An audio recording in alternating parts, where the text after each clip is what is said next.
And we're live. What's going on, guys? Welcome back to Talking Jets with Tigo. We're doing a Talking Jets with Tigo live show. We're going to be live for about the next hour. We're going to be talking everything and anything that's got to do with Derek Carr. I got to sit over here. Here's the center of my monitor. Let me move this so that I'm in the center. Easy breezy, right? Why am I complicating things? Like I said, what is going on, guys? This week has been crazy hectic. We've gotten a lot of information, a lot of news, a lot of things to talk about. Senior Bowl is going on. A lot of players showing up and showing out at the Senior Bowl. Aaron Rodgers news came out. Derek Carr's timeline has seemingly sped up out of nowhere.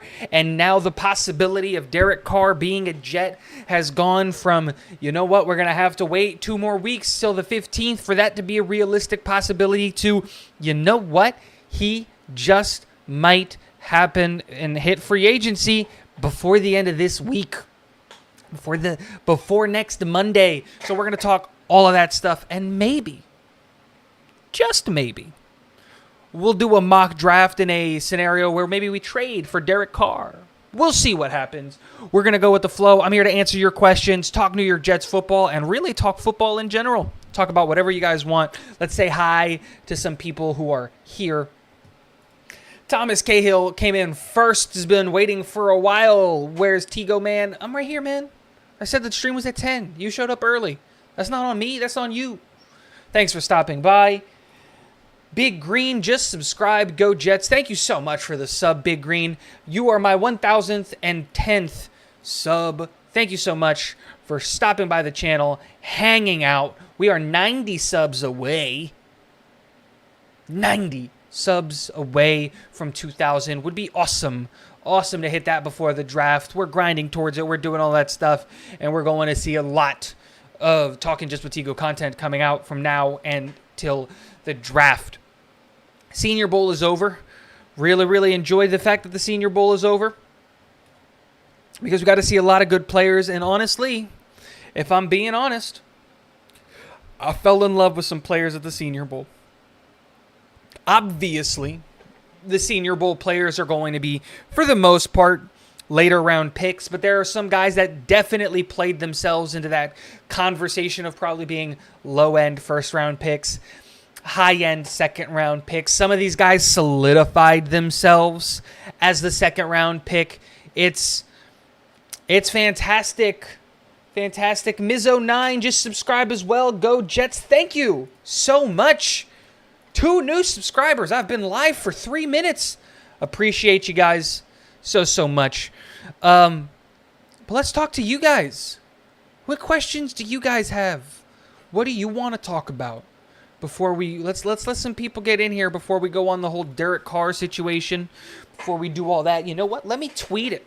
I gotta tweet it. We gotta tweet it. Gotta tweet the what's it called? Gotta tweet the stream. Why am I not tweeting the stream? Twitter brings in the viewers.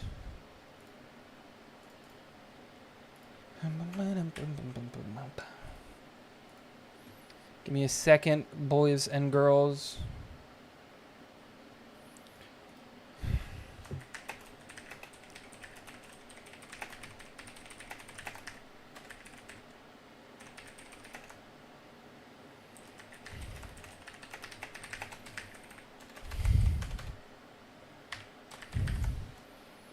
Cool.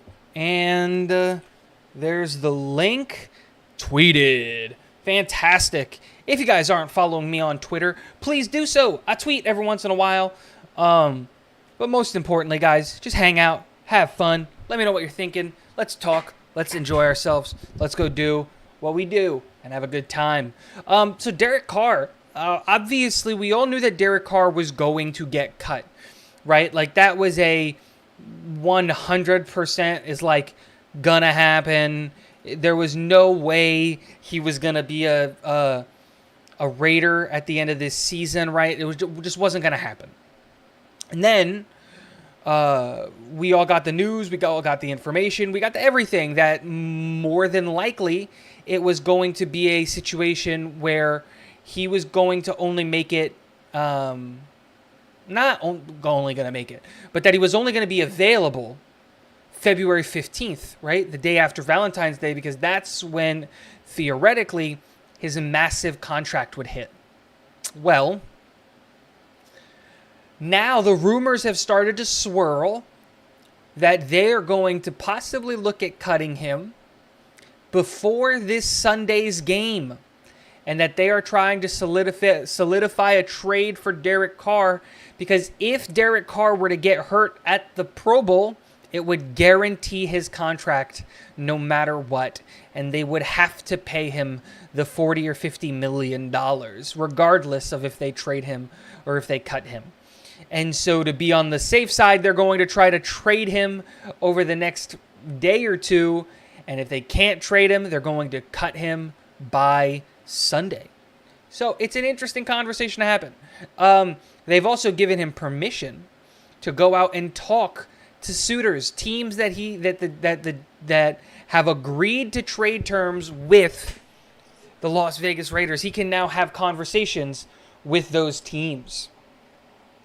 Mizzo with a great question here. Can we win it all with Carr? Also, not as interesting, but I'd like to get your take on who our backup QB would be. Here's the thing. We absolutely can win it all with Carr, right? The thing that we've seen is that for this team to win games, we don't need a superstar at the quarterback position. We've got exceptional talent in on this team on both sides of the ball. All we need is a quarterback that will keep us in the game, right? And that's exactly what Derek Carr will do. Derek Carr will throw for over 4,000 yards. He will throw for probably over 30 touchdowns. He will throw for under 10 interceptions. And he will keep you, and he will probably play all 17 games. And that's exactly what we need from our quarterback. That being said, does that mean that Aaron Rodgers won't do all of those things? No, absolutely. Aaron Rodgers is going to do all of those things. And he's a franchise-carrying quarterback, right? He's going to do all of those things regardless of the fact of whatever weapons the New York Jets have on offense. Derek Carr is going to perform exceptionally well, partly and due because of the weapons that we have on offense. You see how that works, right? You could trade Elijah Moore if you had Aaron Rodgers and try to get the assets. If that's the thing that you wanted to do, you would 100% keep Elijah Moore if you had Derek Carr, because you want to give him as many weapons as possible. Now, why did I use Elijah Moore as a trade, as a talking point? I don't want to trade Elijah Moore. I don't even think it's going to happen. It's just he requested a trade, so let's have that conversation about what that might look like. But and the backup is going to be Zach. They're like, people need to get that in their head. Zach Wilson is the backup. That's the whole point, right? Is that you run Zach as the 2 so that he can learn behind who the starting QB is.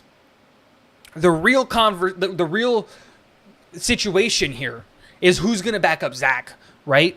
And after the San Francisco game, I see a rule in the offseason that lets teams carry a third quarterback onto the roster, kind of a thing, so that like their situations can go and working on those kinds of rules. And so that's the real conversation. And if you're looking at someone like that, there's a bunch of guys out there. Like, and it really doesn't matter.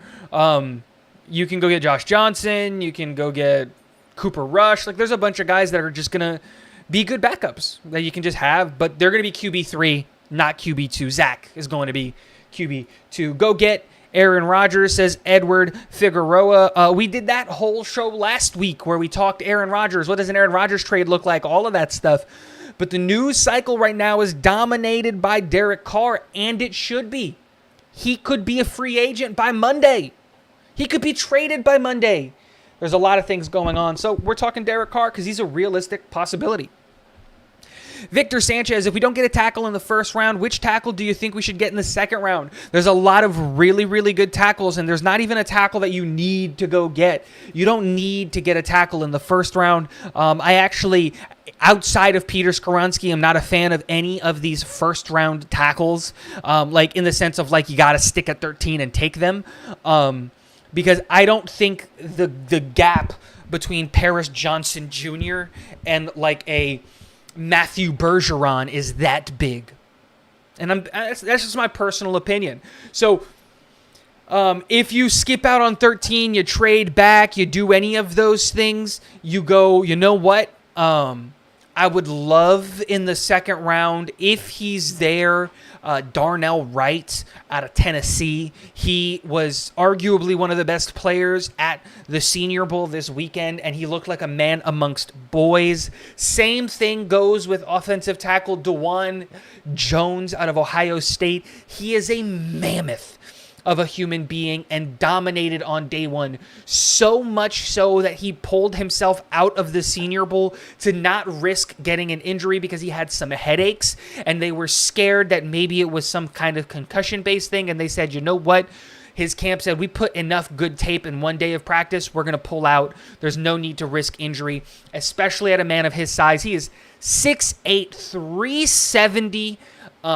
He's got the wingspan of a player that of a human that is like 10 inches taller than he is. He is a mammoth of a human being.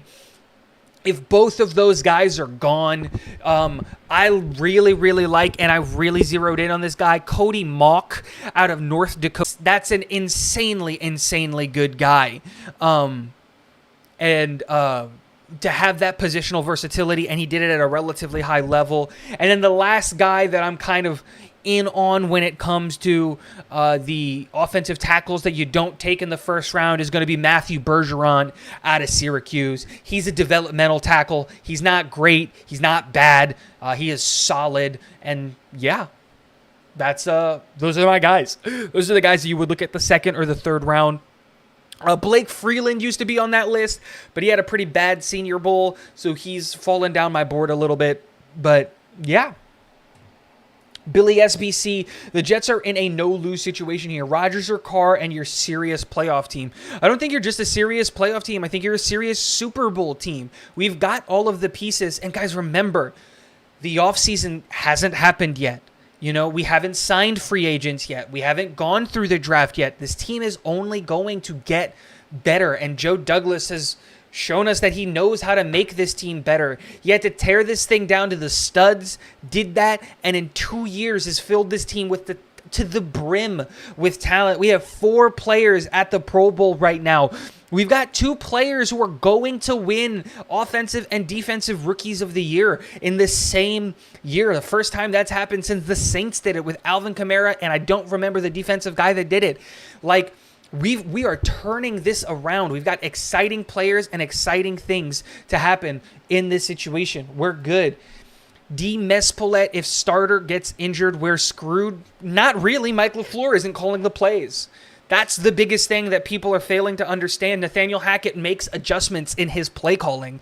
And so, and also people tend to forget that Nathaniel Hackett won 13 games with Blake Bortles. Zach Wilson is better than Blake Bortles. We're absolutely fantastic. We're fine. We don't need to worry about the backup quarterback. The backup quarterback is only there to survive. And here's the thing. Rodgers and Carr, who are one of those 2 guys, is going to be a New York Jet. They play. Derek Carr doesn't miss time.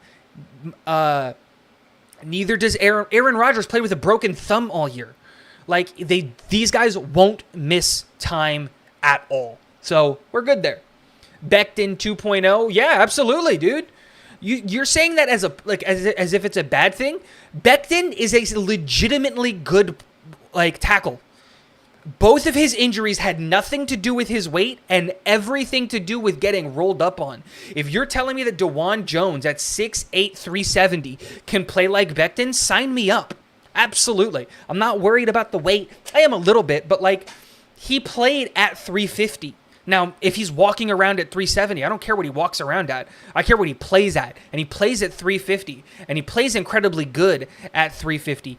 And Billy SBC says it. A healthy Mekhi Becton is a top 10 tackle in this league. He is a Pro Bowl All-Pro tackle. One of the best run game tackles, running game tackles in the NFL. And both of his injuries weren't his fault. It's not like he just, he got rolled up on. Both times. And I think they rushed him back from his injury last year. He should have stayed off that knee for a little bit more. Knee injuries are always like that. So we'll see what happens there. Why are we screwed? Just re-sign Mike White. You're not bringing back Mike White. Mike White has a market. He probably played himself out of possibility to be a New York Jet backup. It's more realistic, and I'm not saying that this is going to happen, but it is more realistic that Joe Flacco is back on the roster next year than Mike White, in my opinion. Arizona Jet, what is going on? Do we wait for Rodgers to pull the trigger on Carr? It's a tough choice. I don't really think it is. You pit these two teams against each other and you say, you know what? We've got a contract and a trade in for Derek Carr. We're going to pull the trigger on this, but we would prefer Aaron Rodgers. You do the trade now or we're going to go get Carr. And you force the hand because either way, your team is better. And here's the thing that you have here's the argument that you have against the Green Bay Packers is you don't know if Aaron is going to play next year. Look at what he's doing this year. You don't want to walk into that situation. So you have more leverage against Green Bay than you do against the Las Vegas Raiders. And so either way, the more I look into this and the more I think about it, I don't know if it's going to cost a first-round pick, let alone a second-round pick, to go get a guy like Aaron Rodgers or Derek Carr. So I'm not waiting. Whoever takes the deal first is who I'm going with, and then I'm immediately starting my offseason. Because while I would love Aaron Rodgers, I am not waiting around for Aaron Rodgers. I'm not waiting around for Green Bay to figure out what it's doing. I have to compete with 31 other teams for the services of this player. Now, while not all 31 are going to want him, everybody should make a call on a guy like Derek Carr unless you got your franchise guy. But you get what I'm saying. There's going to be a competition. You don't let a high-end quarterback, a top 10 quarterback, go without making that call. So you got to make the call. You got to get the trade in, and you do it. You absolutely do. If it doesn't happen. Would Matt Ryan be our backup? Absolutely not. One, because Matt Ryan is going to the CBS studio, right? Like, he's done. He's retired. He's a backup now. He's not going to want to do that. So why not just go get paid a couple $1 million to sit on the CBS studio and talk at halftime? So there you go. A healthy Becton as a Pro Bowler, talked about that, absolutely. DeJuan puts everybody on the ground. Dude, he is a mauler, and he's got some nasty in him. I love that. Love that about him. Do you think Carr or Rodgers both want to be here? Part of me thinks Rodgers has a deal worked out already. Maybe that's why we wait. Like, why? If the deal is already in place, why wait? Just do the deal. There's no point in waiting. That's the point, right? Like, if the Rodgers deal is in place, you just do it. You're not going to sit here and let people's minds change.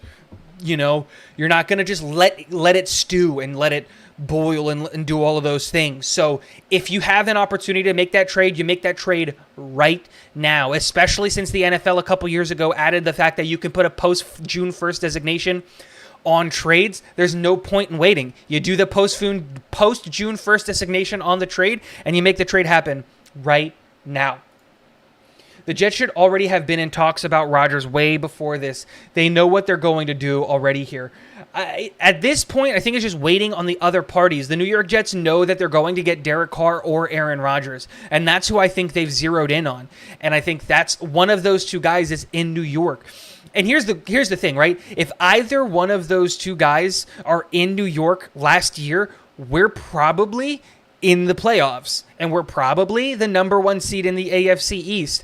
And like, I'm gonna toot my own horn and look at this team through Gotham green colored glasses.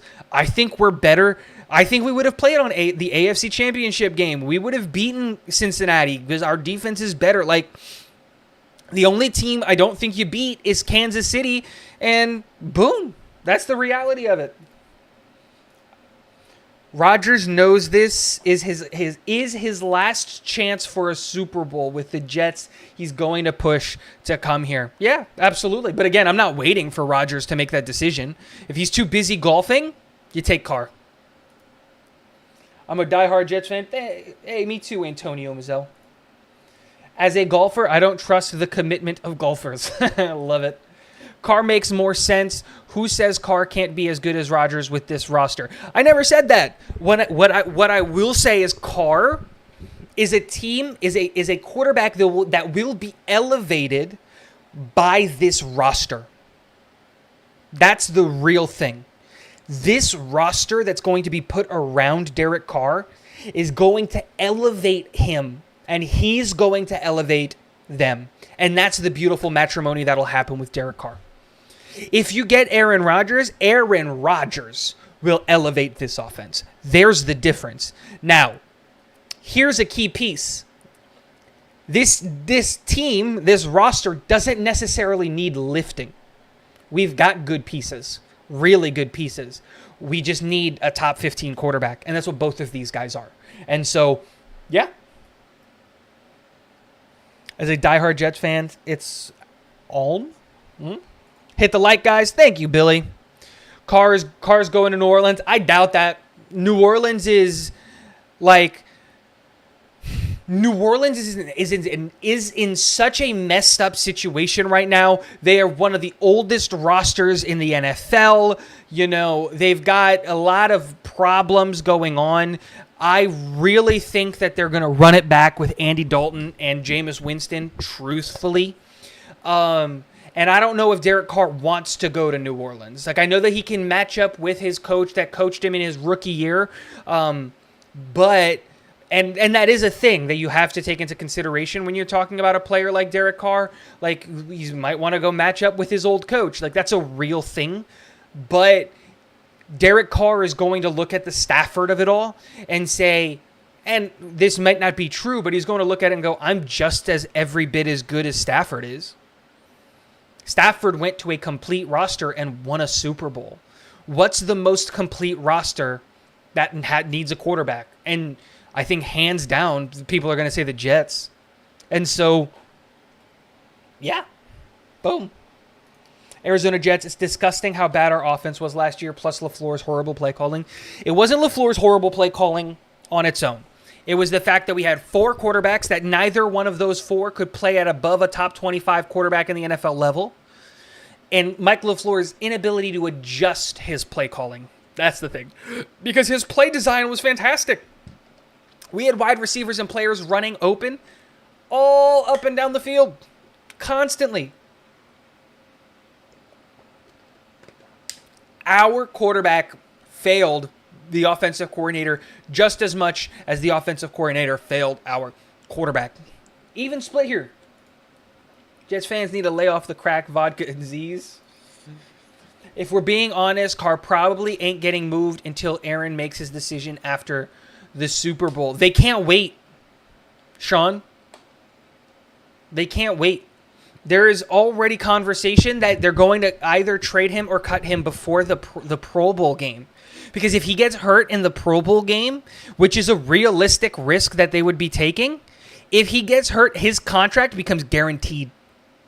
Guaranteed. They're not going to risk guaranteeing $40 million. I think they're going to try to trade him tomorrow.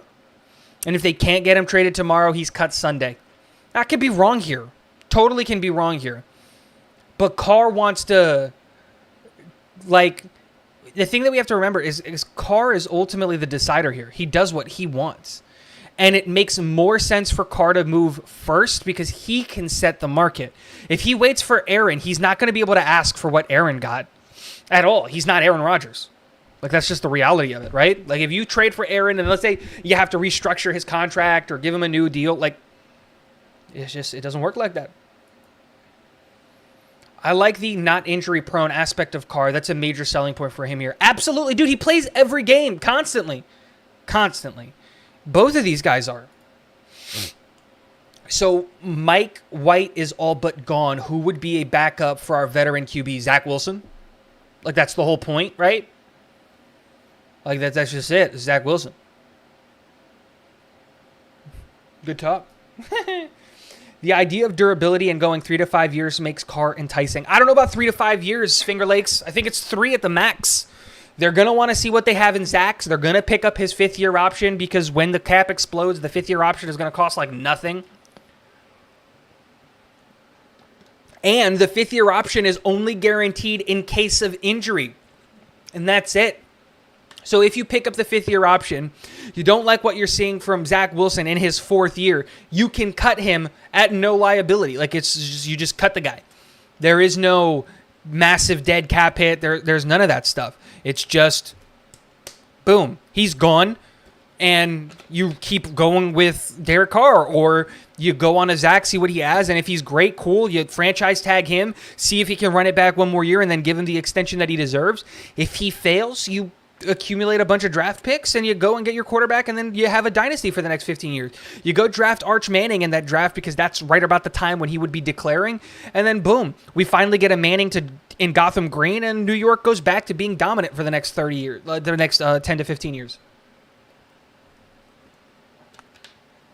Guys, remember, we finally have adults running the show here. Joe Douglas and Robert Saleh is legitimate. Like, that's like, those guys are serious, and they know what they're doing. We don't need to worry about the future of this team because for the first time in my lifetime, it's in good hands. LaFraude is a big prima donna who couldn't relate to the players. I don't know if that's true. Like that's the thing. I think the OC and the quarterback, they failed each other. Zach Wilson wasn't the franchise quarterback that we thought he was going to be, and LaFleur just appeared to be a guy who got the offensive coordinator job 1 year too early. So, boom. Is Hackett West Coast like LaFleur? Does his coaching philosophy fit our players? Nathaniel Hackett is a West Coast guy. The one thing that Nathaniel Hackett and Mike LaFleur do opposite is Mike LaFleur is a pass-first West Coast offense kind of guy. Nathaniel Hackett is the opposite. It's one of the reasons we went out and hired him and why I made him my biggest target in this offseason. I wanted Nathaniel Hackett. I made a video on Nathaniel Hackett, and then Dom said the same thing. The list should start and end with Nathaniel Hackett. He was the guy I zeroed in on in the beginning. He made the most sense for the Jets because the terminology would stay the same. The playbook would stay the same. The difference that would change is the balance of our offensive play calling, and our red zone efficiency would change drastically for the better because Nathaniel Hackett is a specialist when it comes to red zone efficiency. So we're not going to have 13 quarters where we fail to score a touchdown, or 3 games, or where you get 16 attempts in the red zone and you walk away with 3 points every single time. Great question. Oh.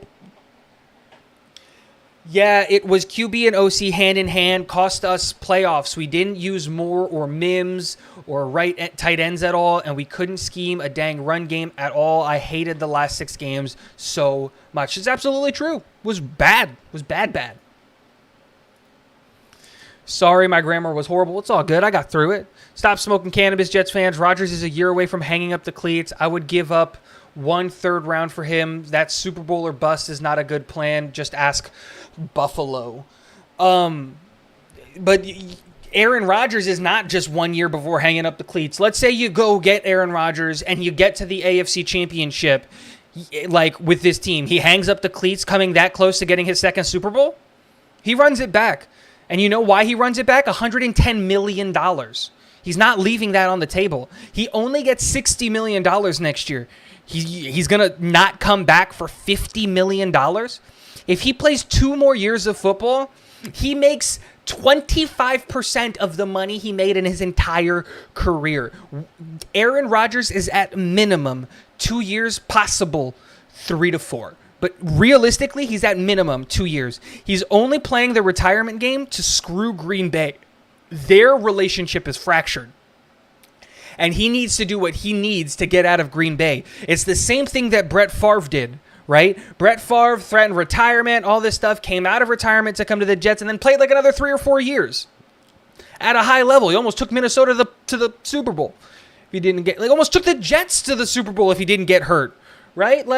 That's a realistic thing. I trust JD and Saleh. Me too.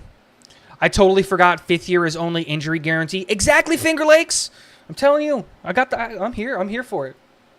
Keeping all your picks is another great aspect for signing Carr. I don't think the trade for Rodgers is going to be that big, but that is a good point. It gives you more versatility.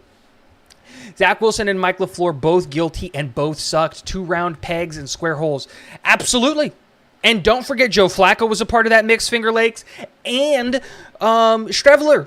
They all sucked. Not one of those guys did anything worth anything. Rodgers could pull a one and done. That's a huge gamble, and to absorb his massive dead cap hit if he retires. Like I said, yes, but you can plan around that, right? This is why you control your contracts and you do your things. You can take really, really large contracts on the front end now to compensate for a $60 million cap hit. But remember that the year that the $60 million cap hit is supposed to hit is the year that, and again, we can split that cap hit to 30 million across 2 years. So do remember that. But here's the thing, that cap hit, remember that the cap is expected to hit 300 million when the new TV deal hits.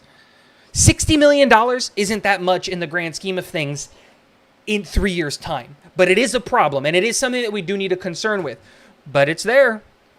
John Nolte depends on if Woody is involved in the QB selection process. Woody sees big dollars with Rodgers. Absolutely. That dead cap hit arrives when we need to retain Sauce, Garrett, and Brees. Yeah. It's also when the salary cap explodes. And it's also in a situation where that doesn't stop us from retaining those guys. You just structure their contracts so that the salary cap hit is lower in the first years. Look at what we did with Dwayne Brown. Dwayne Brown had a $12 million cap hit this year. I think next year he's only going to be $8 million if he comes back. But he got $22 million. Just you can fudge the numbers. Don't forget that. You can figure things out.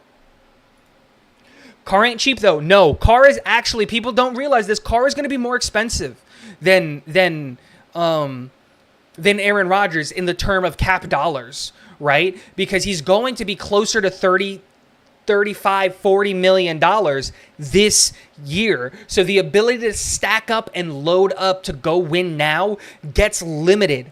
But you're going to keep all your draft picks. Billy said this earlier.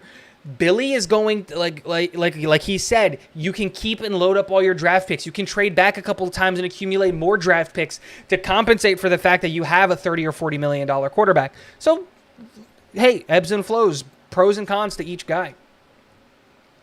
I have a hard time believing that Hackett got off his couch to coach Carr after going through what he went through with a system quarterback like Wilson. Hackett came to this team. If he came to this team to coach Aaron Rodgers, then he's a fool. Right? Then he's just dumb. You don't do that. You don't leave your team to go coach a guy that you have no control whether or not he's going to go. You can try all you want, but if Aaron Rodgers doesn't want the Jets, why are you going to take that job? I think he came here because this is the best opportunity for him to turn his career around as quickly as possible without taking a year off. And while it's a big risk for his career, I don't really think it is. His play calling and his ideology in the West Coast system absolutely fits with what the New York Jets do and what the New York Jets are trying to do. Woody sees Rodgers as a celebrity, Carr not so much. Rodgers sells tickets and merch. And don't forget, Rodgers also gets you on prime time constantly. We would have a bunch of Sunday night, Monday night football games all year. True, Billy SBC, but I hope Woody doesn't hang JD for the byproduct of that contract. We'll see. We don't have the best owners. We don't have bad owners, but we don't have the best owners either. Salah is in the wrong attire. I never see him using the clipboard hanging on the waist. A mini skirt and a pom-poms is more fitting. Well, why does he need to look at the clipboard? He's not the one calling plays. At all. He's a CEO head coach. He hears the plays coming in through his headset before, and he might be looking at that, but he's not the one calling plays. His coordinators are. That's what he does. He's getting his contract because of what he does Monday to Saturday. And then on Sunday, he entrusts his coordinators to get the job done. And it worked out. For the first half of the season, it worked out really, really well. And then the offense fell apart and it sucked. But we're correcting that. $60 million dead cap hit. Ouch. Like I said, you can work around that. I hope that if Aaron Rodgers does come here, it's for at least 2 years, not what Favre did. He played 1 year and snuck off to the Vikings. Yeah, and that's the thing, right? A lot of people forget that there are 110 million reasons why Aaron Rodgers is going to play at least 2 years. $110 million. $110 million. And for those of you who don't know, do you know how much money Rodgers has made as an NFL quarterback up to this point in his career? Like a little over $300 million. He's not going to give up. No, a little over 400 million. He's not going to give up 25% of his career earnings in 2 years because he doesn't want to play. The guy's going to play, take his $110 million, ride it off into the sunset, and be fine with it. So long as Rodgers gets close to a Super Bowl or makes a Super Bowl in year one with the Jets, he won't retire. I don't think he retires anyway. If he makes the playoffs, he won't retire. Just get Salah a tight miniskirt and green pom-poms, and we should at least make the playoffs. Why are Jets fans thinking we were going to get Carr or Rodgers for cheap? Not going to happen. It's going to be a lot of money or picks for quality QB play. Not when the quarterback controls the situation. The Green Bay Packers and the Las Vegas Raiders have absolutely zero control over the trade. Because what is Green Bay going to do? If they don't trade him, he retires, and they take I think it's $100 million dead cap hit. They're not going to let that happen. So they're going to take whatever it costs, whatever a team is willing to give them for Aaron Rodgers, so that they don't have to take a $100 million dead cap hit. So Aaron controls where he wants to go, and because Aaron controls where he wants to go because he can play the retirement card, the value's not going to go that up. And Derek Carr is not going to get traded. Like, period. Derek Carr, why would Derek Carr help the team? He has a no-trade clause. He's going to sit there and wait. He already told Vegas, I'm not extending my deadline. And there's a real possibility that he gets cut by the weekend. Before the weekend is up. If he gets hurt at the Pro Bowl, he's done. That $40 million becomes fully guaranteed. Vegas doesn't have the money. Like, and I'm not talking about capital. I mean physical money. Like, the owner doesn't have $40 million to put into escrow. That is why Josh McDaniel hasn't been fired yet. Did you guys hear that story? That McDaniels was brought back because the owner literally can't afford to fire him and hire a new coach and pay both of them? There's no way Carr is going to cost anything but money. He's going to hit free agency, and he's going to go to the best team. Easy breezy. Money is a wash for the two QBs. Yeah. True. Sooner or later, you have to pay for your top 10 quarterback. Absolutely. The ideas the Jets fans want, Carr over Rodgers, is mind-boggling. No, I get it. I get why they would want Carr over Rodgers. Because Carr is a long-term plan. Rodgers is a short-term one. I just happen to like the upside and the overall plan of the short-term plan. That's why I'm Rodgers over Carr. The realistic situation, though, is Derek Carr. Like, because you can't wait for Rodgers. So, boom. You make it happen. Billy, it won't be cheap. Ridiculous to think we'll get a good QB for a bag of chips. Why? They control their destiny. Like I said. Once your QB is top 10, it's going to cost you, but it's worth it. Yeah. Sign Carr and don't mess around. Big brother could be pissed about what they did to little brother and pull a fast one. I don't think so. I never liked this idea of doing of that, because like LaFleur ended up probably in a better situation. Like, LaFleur's going to be a head coach in the next 2 years. Mike. Right? Because he's in LA. Now, whether or not you believe that, in 2025, you heard it here second, because Matt O'Leary said it first. In 2025, Mike LaFleur will be getting head coaching interviews in the NFL. It's going to happen because he's in LA. When we lost Breece Hall and AVT, we lost the whole offense. Next man up ain't the same. Yeah, no, it wasn't. We didn't have the depth. We didn't have the depth or the offensive coordinator to get that depth working. We do now. Nathaniel Hackett knows how to make an offensive run game work. So I'm not worried about that this year. Jets fans are always worried about the future when we haven't made the playoffs in 12 years. Hey, speak. Signing Carr would be a typical Jet move. I don't see that. Signing Carr is like there's no guarantee that Rodgers is coming out. They could work it out, and Rodgers could go back to Green Bay.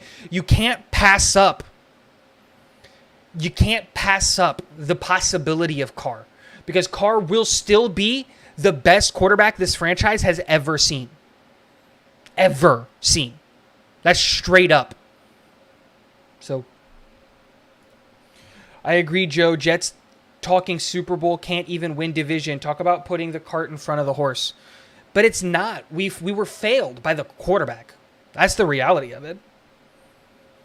Carr will be another Cousins. Well, like, again, that's why it's the first part. That's why it's the first part of the thing. If Carr leaves and doesn't come to the Jets, then you go get Aaron. Those are the only two options. You're going to end up with one of those guys. And if Derek Carr decides that he wants to go get more money for a team that's not going to go to the playoffs, then that's on him. Like, or a team that's not as good as the Jets, well, that's on him. The teams that are out there that need a quarterback that can pay him and surround him with a talent, it starts and ends with the New York Jets. That's it. That's the best option out there. It's not like the year with Kirk Cousins, because Minnesota was the best option. The Jets were nowhere near as good or as built up as the Minnesota Vikings. I don't even blame Kirk Cousins for going to Minnesota. It's been great for his career. He's done great things in Minnesota. Just happens to be in a division with Aaron Rodgers and in a conference with San Francisco. Like, sucks to suck. Zach is the knife in the heart of this team. We should be developing a new QB for when AR retires. I disagree. Zach Wilson has all of the potential to do it, and while Zach did obviously bust, he also got failed by the offensive coordinator. Mike LaFleur looked at developing Zach as a chore instead of his job. It's a two-way street, and who knows, sitting behind Rodgers for 2 years is a much better opportunity. And here's the thing, Thomas, where are you going to get this guy? Where's this quarterback that you want to get that's going to develop behind Aaron Rodgers? Are you using the 13th pick on it? And then who are you drafting at 13? All of the quarterbacks are going to be gone by 13. Who are you taking at 13? Because Anthony Richardson is a top 10 pick. Like, they're all going to go. All of them. So now you're talking about trading up in the first round and carrying 2 first-round quarterback contracts on the cap because you can't get rid of Zach Wilson. It's just, again, let's be realistic. Come on.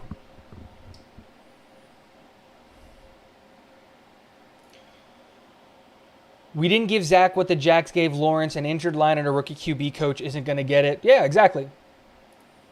Zach couldn't hit a screen pass. Yeah, he was also running for his life. I'm not going to sit here and make excuses for Zach. Zach wasn't good, but we also failed Zach. Two things can be true, right? I don't think so, Joe, because Carr's going to get a 3-year deal, right? Like, at the max. No one's going to give Carr more than 3 years.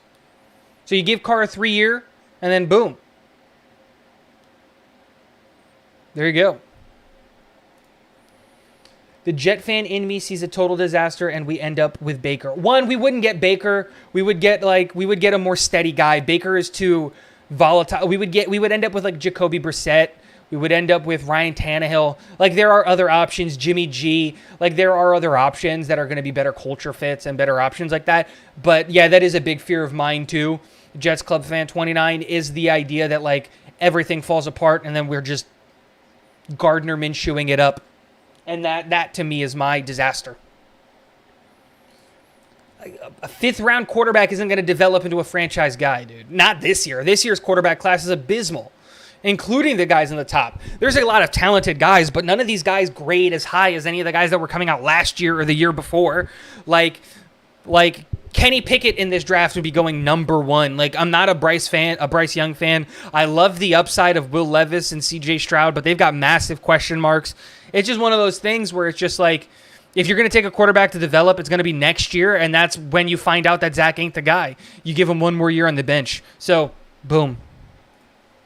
Jets don't have the ability to develop quarterbacks. Again, that's old Jet stuff. This is a new team. This is a new staff. Once, give it a second. Let Clint Kubiak come to the Jets to be the quarterback's coach and the passing game coordinator and all that stuff, and we're going to turn the system around. A rookie offensive coordinator and a rookie QB coach couldn't get the job done with the rookie. That's fine. You took a gamble. It didn't work. But it's one of those things where Mike LaFleur will be a really good offensive coach in this NFL sooner rather than later. He just got the job a little too early. And that's what we saw. It would be a disaster if we missed on Carr and Rodgers. Jimmy G would be a dangerous pickup. Everyone would be getting fired. The real thing is if you miss out on Carr or Rodgers, everyone is probably getting fired anyway. It's the reality of the situation. When you put yourself in a position where you need to go get a franchise quarterback, you need to go get a top 10 quarterback, now you pigeonhole yourself. You've got two options. It's Carr or Rodgers. So that's why I look at it and I go, one of those guys is going to be a New York Jet. It's just what's going to happen. Mike White is gone. Who would be a good backup? I asked, but I didn't hear your response. I said Zach Wilson. Zach Wilson is going to be the backup. Like, that's the thing. Zach's not going to go anywhere. It's like, because you can't trade him. You can't move on from him. And you don't move on from a guy who's that athletically gifted. You can't do it. Like, especially if the guy coming in, who's probably going to end up being Aaron Rodgers, if the guy coming in fits the mold of exactly like Zach Wilson is. They're the same size, they're the same height, size, they have the same personality traits, they have the same skill set. It's what better coach is there for the guy than the guy that he is but younger?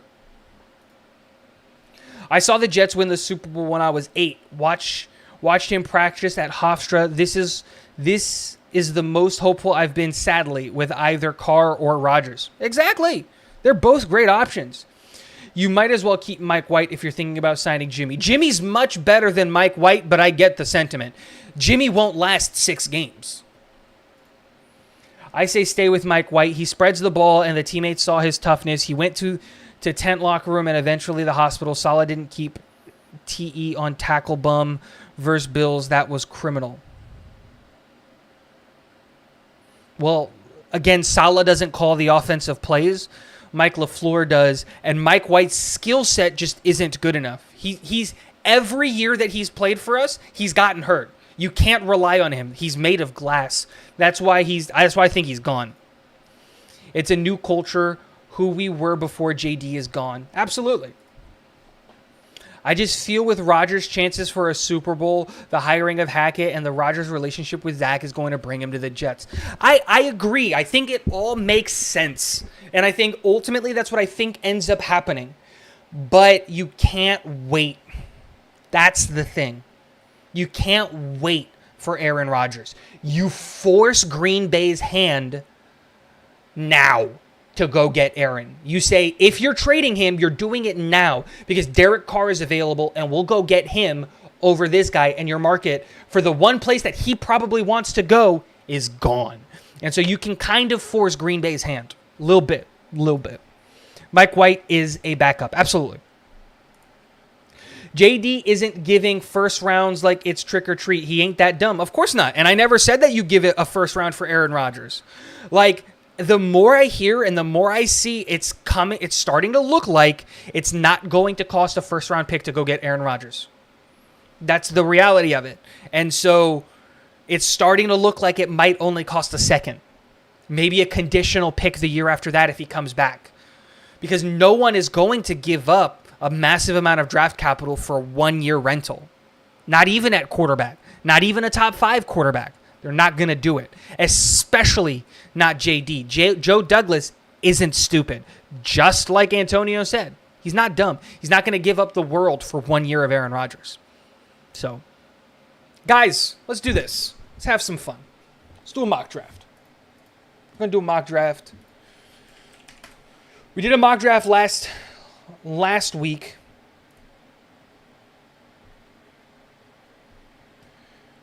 I don't think we need a wide receiver. Why would we take a wide receiver here? One, you can't go get a wide receiver at 13. It's just too rich, especially in this draft class. You can get wide receivers late that are going to be good, and we don't need high-end. We don't need top-end wide receiver. We need bottom-end wide receiver. We're not replacing our wide receivers 1, 2, or 3. We're trying to replace wide receiver 4 and 5. And it's 4 and 5 if we cut Braxton Berrios. If Braxton Berrios is really willing to restructure his deal or do something like that, fine. Then you get a guy in the 5th round to replace Jeff Smith. You're not replacing Corey Davis. You've already replaced Corey Davis. His name is Denzel Mims. So we don't need one.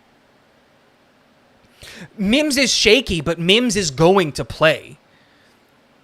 Here's the thing. Mims is shaky with Mike White throwing him the ball. Arizona Jet.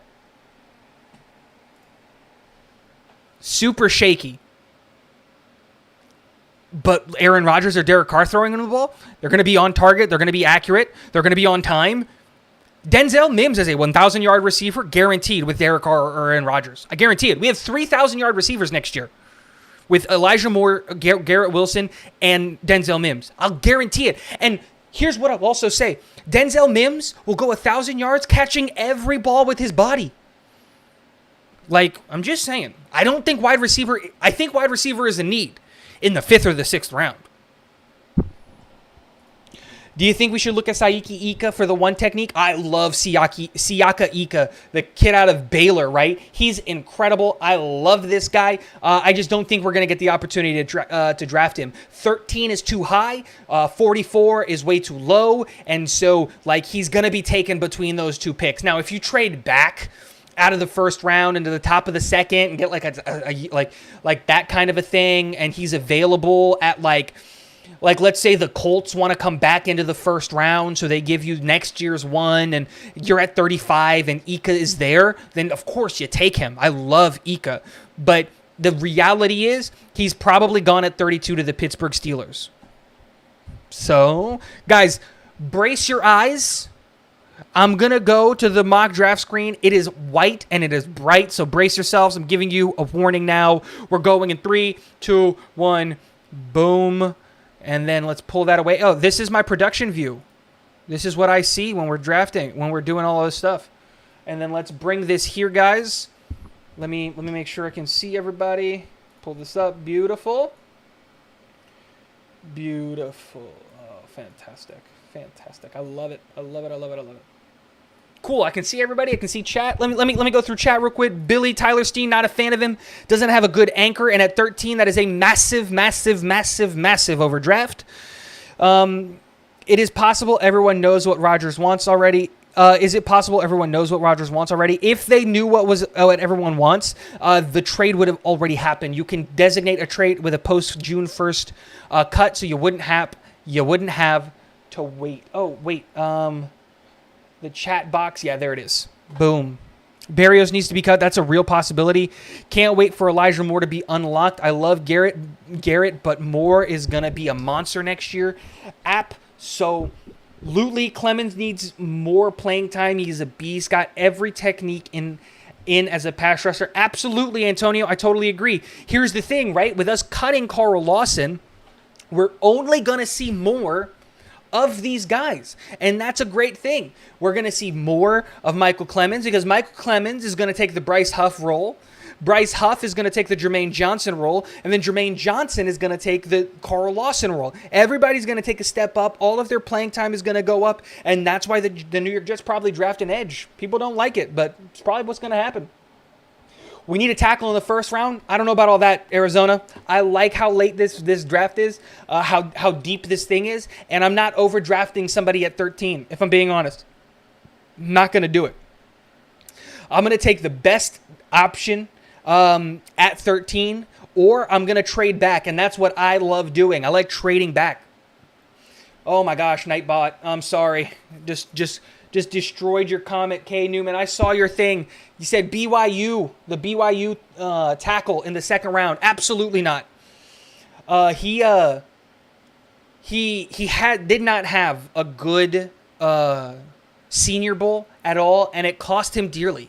He is looking like a 3rd or a 4th round pick. He's looking like he's not ready for this high-level competition at the next level yet. He's looking like he needs to develop. He's honestly looking like a 3rd or a 4th round tackle, which is sad because I really liked Blake Freeland as a guy that you can get in the 2nd round, but there are guys right now that are much, much better than him.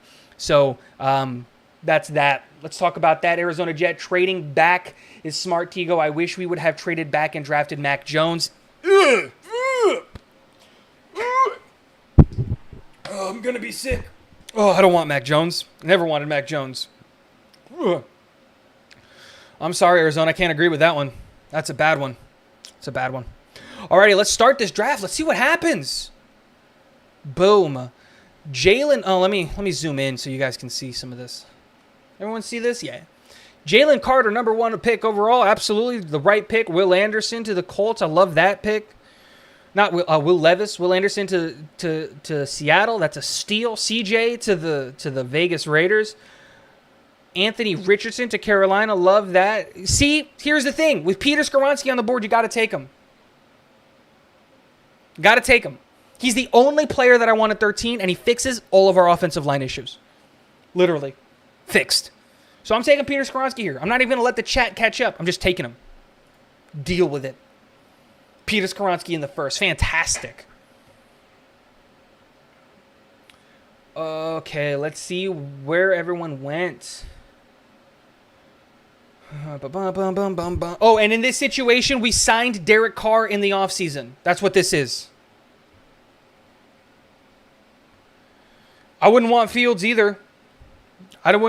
Dude, we made the best pick of the guys that were available. Mac Jones has a really low ceiling. Justin Fields' throwing motions is absolutely abysmal. Trey Lance hasn't played football in 3 years. We made the best pick. We just failed him. Now it's time to try to make up for that and try to get back on his developmental track. And that's just the reality of the situation. Anton Harrison up in the to 26 to the Cowboys. That's an interesting pick. Not a fan of that pick. Tanner Mackey to the Saints. This is an overdraft. Broderick Jones to the Kansas City Chiefs. Not a fan of that. That's a big pick because Saiki Ika is what I'm saying. He's going to get picked before we can get him. Andre Carter, I think that's an overdraft a little bit. Jamie Robinson, man, if he was available here, he would be the pick every day of the week. Cody Mock is my new favorite offensive lineman. If he is available at 43, you have to sprint to the podium to get him. He has played every position across the offensive line this Senior Bowl, and he looked great doing it. I love me some Cody Mock, and the Las Vegas Raiders got themselves a good one. Drew Sanders going kind of sucks. Darnell Wright going kind of sucks too. Mazzie Smith would have been a pick that I would have made. I love the defensive interior, and it's a need that people don't talk about. How about the center from Minnesota? I love him, but with us taking Peter Skoronski, I think we're done with offensive linemen, honestly. Peter Skoronski went to Northwestern as a center. A lot of people don't know that. He was recruited to Northwestern as a center, then stopped playing center to play right guard, moved over to left guard, moved back to the right tackle spot, and then ended his college career as a left tackle. So he gives you positional versatility, and what does that give the Jets? People don't want to believe it, but I do. Mekhi Becton is going to come back with a vengeance. And here's the thing. None of the guys in this draft are going to beat out Mekhi Becton for the left tackle spot. That's a fact. It's not going to happen. Here's the other thing. If Elijah Vera Tucker decides that he wants to play tackle, if Elijah Vera Tucker wants to play tackle, he's going to win the right tackle spot because he's the better right tackle than any of the guys in this draft. And this is why I'm not a Paris Johnson Jr. or a Broderick Jones guy, or even an Anton Harrison guy. None of these guys have the ability to play at guard. You know who does? Peter Skoronski. And that's why you take him. And here's the thing. Let's say we do have our tackles in Mekhi Becton and in Elijah Vera Tucker. Then he can bump into right guard. But let's say we don't re-sign a center.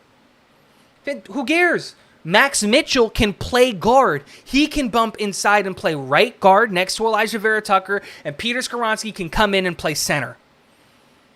And then next year, you draft a center to take Peter Skoronski's job because Laken Tomlinson is going to get cut. You move Peter Skoronski to the left guard, and then you move your new center in. This is what you do.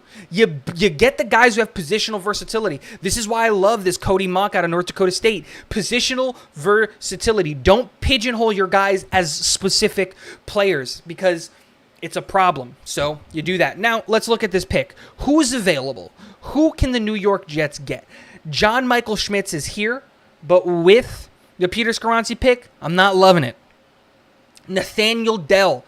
I am loving this pick here for the Jets. He is going to be a stud. But I'd love to see if we can get a little bit better. See if we can get a little bit better. Imagine Lakin and Becton play good next year. Our line is going to be sneaky good next year. Absolutely. And Antonio, I want Elijah Vera Tucker to play guard. Don't get me wrong. But it's not about what I want.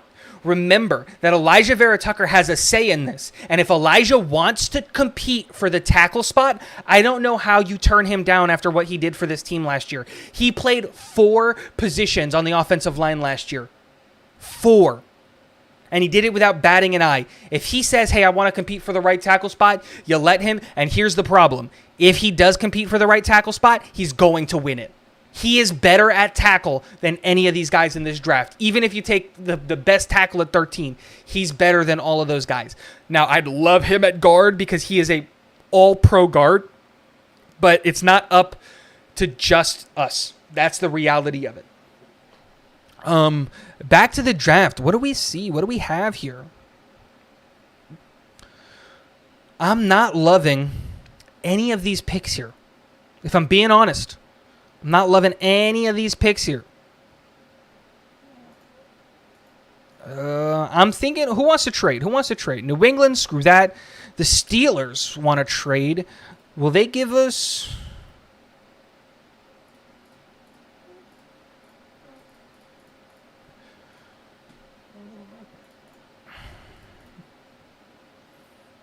Okay. We get 120 to move back 9 spots. I'm going to offer this trade. They took it. Beautiful. We trade down. Let's resume the draft. I didn't love anybody there. Let's see who gets taken off the board. Jack Campbell. They came up to get Kelly Ringo. It's a good pickup for them. Boom, boom, boom. We picked up an extra pick. I'm not the biggest J.L. Skinner fan here. I'm not the biggest J.L. Skinner fan. I'm not the biggest Sidney Brown fan here. Like I said, I do love me some Nathaniel Dell, but I think this is a little bit early for a wide receiver. John Michael Schmitz is still on the board. I'd love to take me some John Michael Schmitz. When's our next pick? Is the pick here just John Michael Schmitz? Is that just the move? Take the center and then... Is that the move? What do you guys think? I need you guys to let me know. What are you guys thinking here? What are we doing here?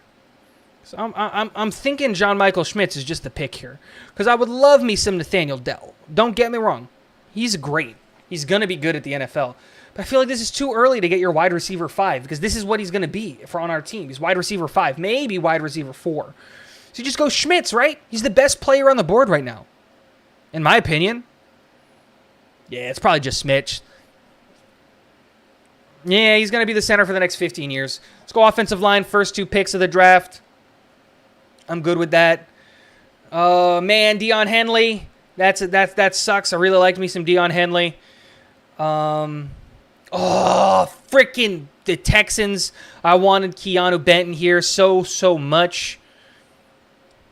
Those are the only guys that Jalen Hyatt was really, really good. Only guys that really got taken ahead of us that I'm like disappointed in. Right here, I'm probably looking at DeMarvion Overshown out of Texas. Really like him. Keandre Coburn out of Texas as well. Really enjoy me some of him. Or Jordan Battle. Thomas, while I love me some Jack Campbell, he doesn't have a spot on this team, unfortunately. One, I don't think the New York Jets are drafting a linebacker. Everybody wants us to take a linebacker. I don't think the Jets are going to draft a linebacker. That's just, I feel that in my bones. I don't know why, but I do. And then 2, the real thing with Jack Campbell is that Jack Campbell is a middle linebacker. We don't need a middle linebacker. We have 2 insanely good middle linebackers on this team, guys that I really, really believe in. What we need is an off-ball linebacker. We need someone to take Quan Alexander or Quincy Williams' job because C.J. Mosley's job is going to be taken by Jamian Sherwood, and Jamian Sherwood has played at an insanely high level. And while I love me some Campbell, I love Iowa, I love that school and the players that come out of that school, and I love me some Jack Campbell, he just ain't it. I'm thinking Keandre, I'm agreeing with Thomas Cahill here. I'm thinking Coburn is the pick here. I love me some DeMarvion Overshown. Don't get me wrong. But the real question is do you take Coburn Or do you take, let me look at the safeties real quick. Christopher Smith is still here. Ronnie Hickman is still here. Yeah, you're right. I'm not the biggest Jordan Battle guy. I'm thinking the pick here is Keandre Coburn. I'm taking Coburn. Got to fill in the defensive interior. It's an important position on this team. We got to start getting it. Now, with this pick, guys, especially because we got 2 picks here, I'm continuing to look at the defense. I'm looking at edge rusher because we got to fill the back end. We got to fill in that edge depth. It's something that we need to look at. But I'm also looking at, Andre Ioshivas. This is what we're taking him. But I'm also looking at cornerback. I'm looking at wide receiver, corner, and edge all right here because we got to fill out our guys. Now, there isn't an edge that I'm super interested in. Colby Wooden, not the biggest fan of him. Durrell Ndachimi, not the biggest fan of him either. Jordan Patterson is there. So we're not going edge. There are going to be other edges on the board. The real question here is, do we take Andre Ioshivas, the guy who's going to break the 40-yard dash record this offseason? He's going to do it 100%. I'm telling you, it's going to happen. Or do we maybe look at when's our next pick after 120? I would love to pick up this Riley Moss kid. This Riley Moss kid, ooh. Here's what I'm thinking. I'm thinking we take this Andre Ioshivas, right? We need a Jeff Smith replacement, and this guy has all of the tools to be insanely good. Easy breezy. That goes that. And then, I know I'm going to get looked at really, really weird for this, but trust me, I'm going to take this Riley Moss. 1, because a white corner is hilarious, but 2, because he plays exceptionally well, exceptionally fluid with speed and aggression for a kid of his size. I love it. And here's the thing, Riley Moss, I think he can be a Justin Hardy replacement, and we can save $3.5 million by cutting Justin Hardy and bringing in a guy like Riley Moss. I'm doing it. I love these picks. Round 4 guys are depth guys. Anyway, that's what we're doing. 145. Damn. I didn't want to do it, but Jake Haener here? I would do this pick for Jake Haener. I know we're not taking a quarterback, but I would do that pick. What are we thinking here, chat? What position do we want? Let's look at this draft. Let's see what we've taken. Right? In the first round of this draft, we took Peter Skoronski, tackle, out of Northwestern. Followed that up by trading back and taking John Michael Schmitz, center, out of Minnesota.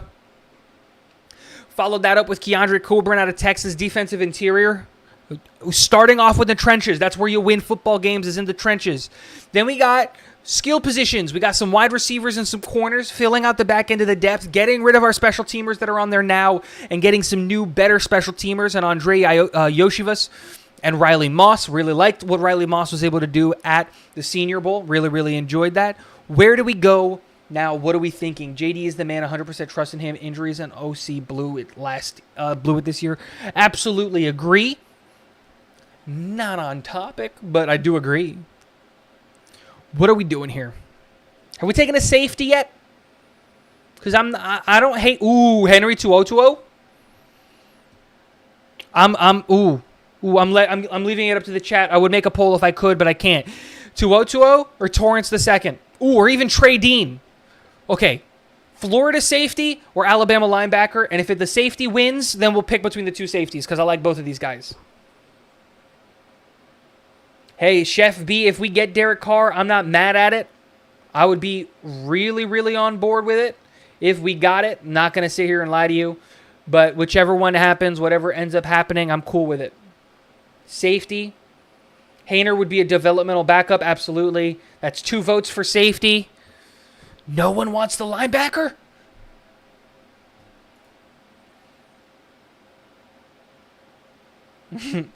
I don't watch college. I literally... Joyner's retiring Antonio Missile. Or Missel. He's gone. There's a Bama linebacker. We've got whoever hits 3 first. So if we get 2 more linebacker votes or 1 more safety vote, we're going that way. Come on, we got 2 for safety, 1 for linebacker. Come on, chat. There's 30 of you in here. I can see that. What are we saying? There's 33 of you in here. Come on, what do we want? Safety or linebacker? Safety or linebacker? We're picking in the 5th round. This is a developmental guy anyway. Can I vote twice for the Bama linebacker? Sure, why not? Who are we taking? One more vote. Somebody say linebacker or safety. Linebacker. Billy! We're taking the linebacker. Alrighty. Let's take... Do we, though, Cahill? We're going to lose Quan Alexander to the Houston Texans. Right? Look, Thomas Cahill, we're on the same page. I agree with you. I would have taken the safety here. But because I don't think we're going to take a linebacker. That's just the reality of it. I don't think that's what's going to happen. But this is a combined draft. I think we got to take the linebacker here. So we're going to take 2020, and then we'll readdress safety at 179. We'll see what happens. I think that's a little high, Arizona Jet. All right, let's see what's on the board here. Ryan Hayes, he's a really interesting developmental tackle. He's a guy who has some upside. I liked him.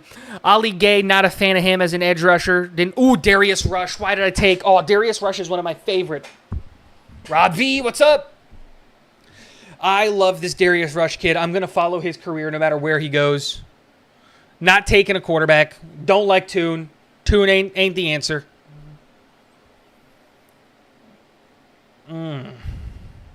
Tyler Steen. We were talking, and you wanted him at 13. He's available here in the 6th. You know who loves Mohamed Diabite? Rusty Spooner. Loves him. Mohamed Diabite. Steen's not good, guys. I don't know what's all this love for Steen. His tape's not great. He doesn't have a good anchor. Got a lot of help. I'm not the biggest Steen guy. I don't hate... No. Rob knows what... I agree. Rusty knows what he's talking about. He really likes this Utah kid. Really likes this Utah kid a lot. That might be the pick. Boom, boom, boom. McClendon Curtis has been pretty good at out of what's it called? Out of the Senior Bowl. I liked what I saw out of him. And Warren McClendon. I think these both are at the Senior Bowl. Alrighty, boys. Let's wrap this draft up. I'm thinking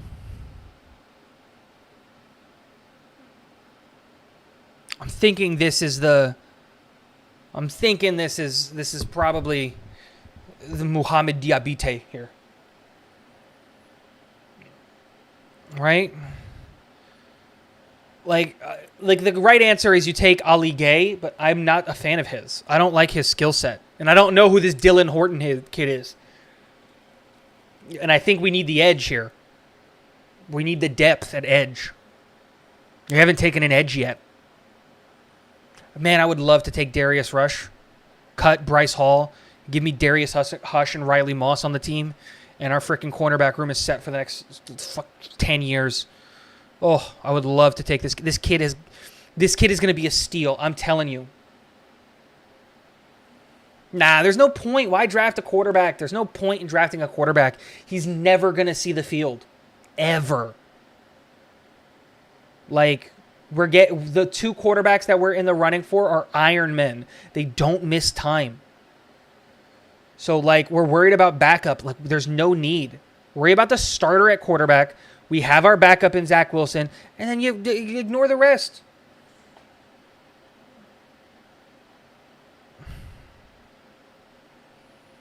Oh, I don't know what to do here. Asim Richards. He's a tackle. He played a lot of guard at the Senior Bowl. I might just take Brent Cox. I'm going to take Brent Cox. He's out of Florida. I'm in Florida. Let's do it. We need the Esh. And if Rush is still here, we're taking Rush. I love me some Rush. Yes, but the Niners took a developmental tackle because developmental quarterback is the last pick of the draft because they knew they couldn't trust Jimmy G, and Trey Lance hadn't played football in 2 years. Well, now it's 3 years, right? It made sense for them to pick it. And I'm betting you money that MetLife is going to change its grass this offseason. Is going to change from the turf to grass. And not because of the NFL, but because of the World Cup, which is insane. The players have been complaining that they want a grass field. They don't care. World Cup comes to town. All of these stadiums want to host World Cup games because it's money, and so they're all switching to grass because FIFA says it. All right, let's look at this draft, guys. PFF. Oh, you guys can't see that. PFF gives me a B for this draft. Let me know what you guys think. We took Peter Skoronski in the first round.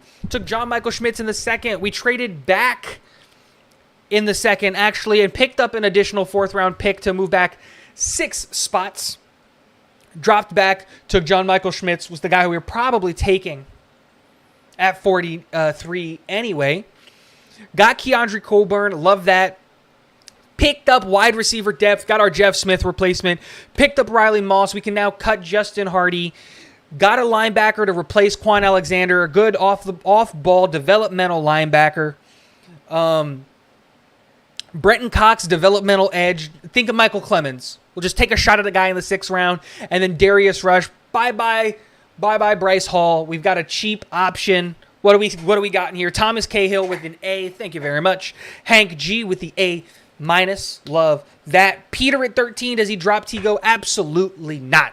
Peter is going 7. Peter is going to be the first tackle taken off the board, in my opinion. If not, he's going to be the second tackle taken off the board. The real thing that's crazy is that the first tackle taken off the board was by the Texans, and I just don't think that's realistic. I think that there's going to be more tackles taken higher off the board, and so that's my thought process there. The Vegas could take a tackle. The Falcons could take a tackle. The Carolina Panthers could take a tackle. The Tennessee Titans could take a tackle. The Houston Texans could take a tackle. There are a lot of teams that could take a tackle. So the idea that the Jets are going to walk away with Peter Skoronski at 13 is an absolute fallacy in my eyes. But if it happens, I am sprinting to the podium. Like, I'm not even waiting. I don't need the 2 minutes. Peter Skoronski, hand it in immediately. Because he fixes so much of what the New York Jets need, and his ability to play all 5 positions on the offensive line is insanely good. And it makes the John Michael Schmitz pick in round 2 and a luxury pick. You didn't have to take JMS. You took JMS because you love him and because he's the best center in the draft. So that's why you took him. You didn't take him because you needed to. You took him because you wanted to, and that's what you want, right? Now, yeah, I like this draft. If this was what we ended the draft with, and let's say we've also brought in Derek Carr at $33 million a year over the next 3 years, I'm buying my tickets to the Super Bowl. I think this is a Super Bowl winning team. Those first 3 picks to me are super, super impactful. And then the last pick with the Darius Rush pick will absolutely come in and pay dividends. And same with the Riley Moss pick, almost immediately, especially, and Andre Ioshivas, because Riley Moss, Darius Rush, Andre Ioshivas are all going to hit special teams. And they're going to be super impactful. Having a guy who's got that sub 4.3 speed in on Ioshivas is going to be insane. Henry TuoTuo can become a guy. That's a real possibility. I have no idea who Brenton Cox Jr. is. I'm going to have to watch him now. But yeah.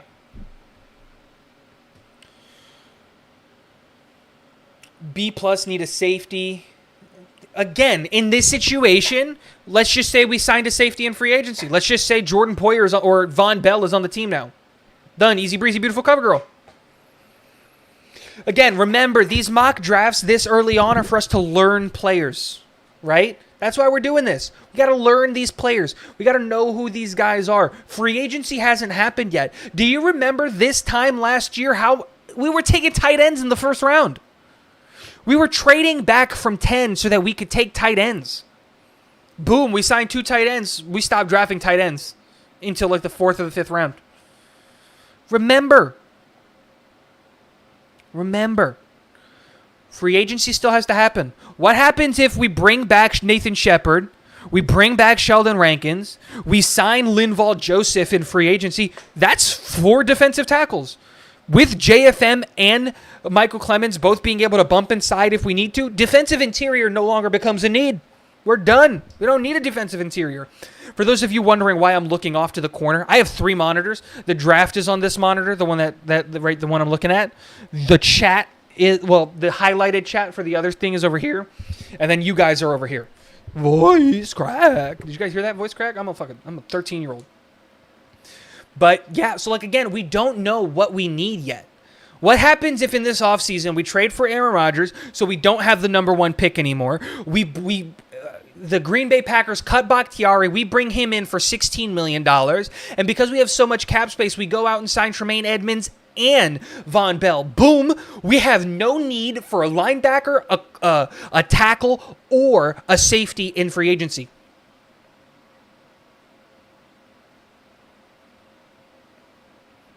Right? Right? I don't know what I'm saying. Arizona Jet, we need to lock down Bryce Huff. If we lose him, I'm going to be big mad. Here's the thing, dude. We have to be willing to lose these kinds of players. I love Bryce Huff. Worst case scenario, he's going to get tagged.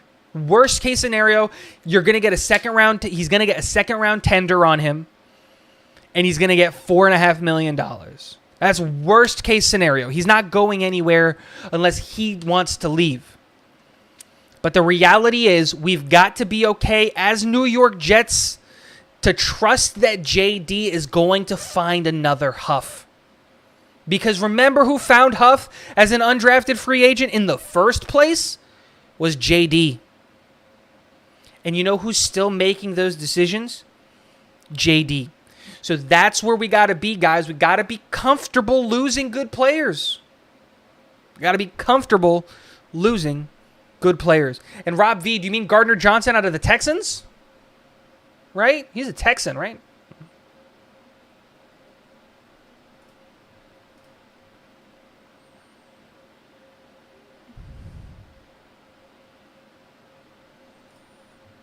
Why does that name sound so familiar?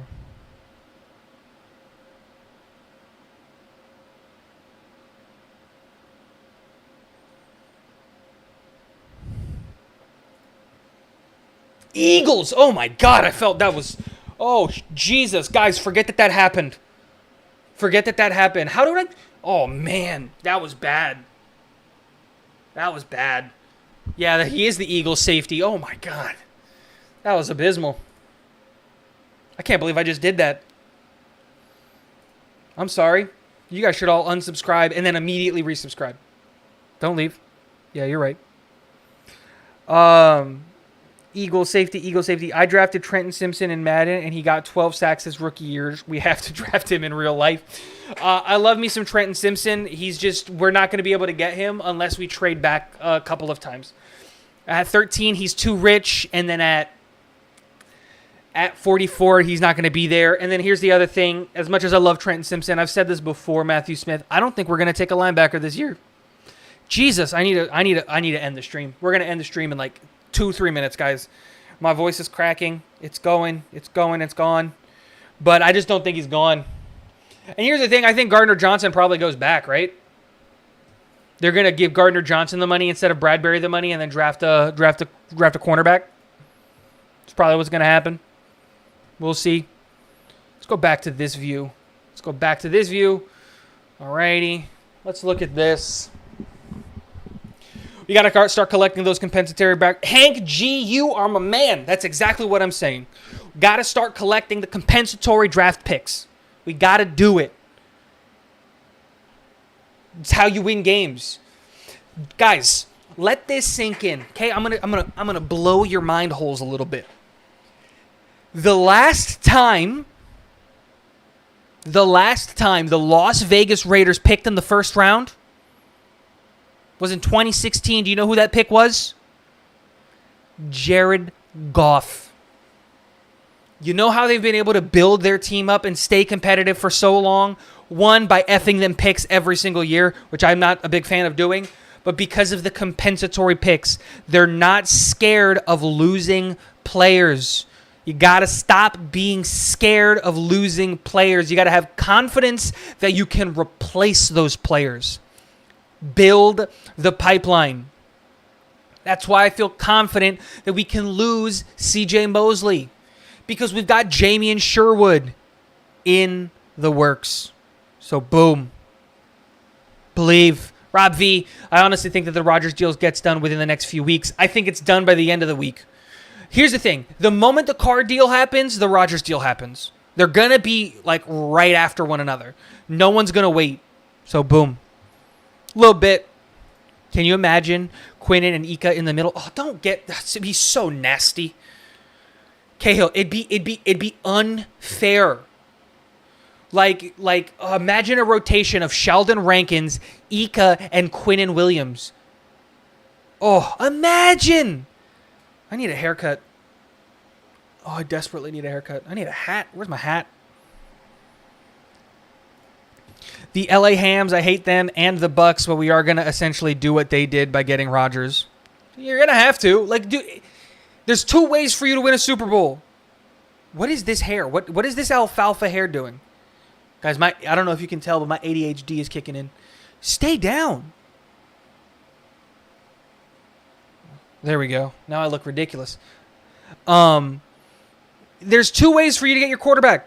You either draft him and he works, or you go and get a veteran at the end of his career to go win a Super Bowl. It's the only two options. We failed at drafting the kid. Now we got to go get a veteran at the end of his age, and let's go win a Super Bowl. That's what I'm saying.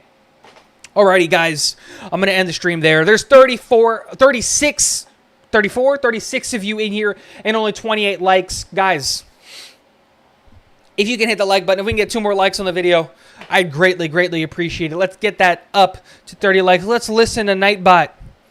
Hit the sub button to get all the new Talking Jets with Tigo content. I'm uploading videos almost daily, doing all that stuff. Guys, this show is going to be happening weekly, Fridays at 10 o'clock. Come hang out. We're doing the Friday night hangout. We're talking about getting more people here. We just hit 30 likes. Thank you so much, guys. I appreciate you. Love all of you. But yeah, thank you. Thank you, everybody who stopped to hang out. Appreciate all of you. Guys, it's going to be a fun offseason. I can't wait. I can't wait to actually get into the meat and bones of this offseason. Once we get this quarterback situation handled, we can really get into the meat and potatoes of this offseason, start talking about the draft, start talking about players, start talking about a plan, because right now we're all speculating about a quarterback, and it kind of sucks. Alrighty. Have a good one, guys. Have a good night. And last but not least, and always, and never forget, go Jets.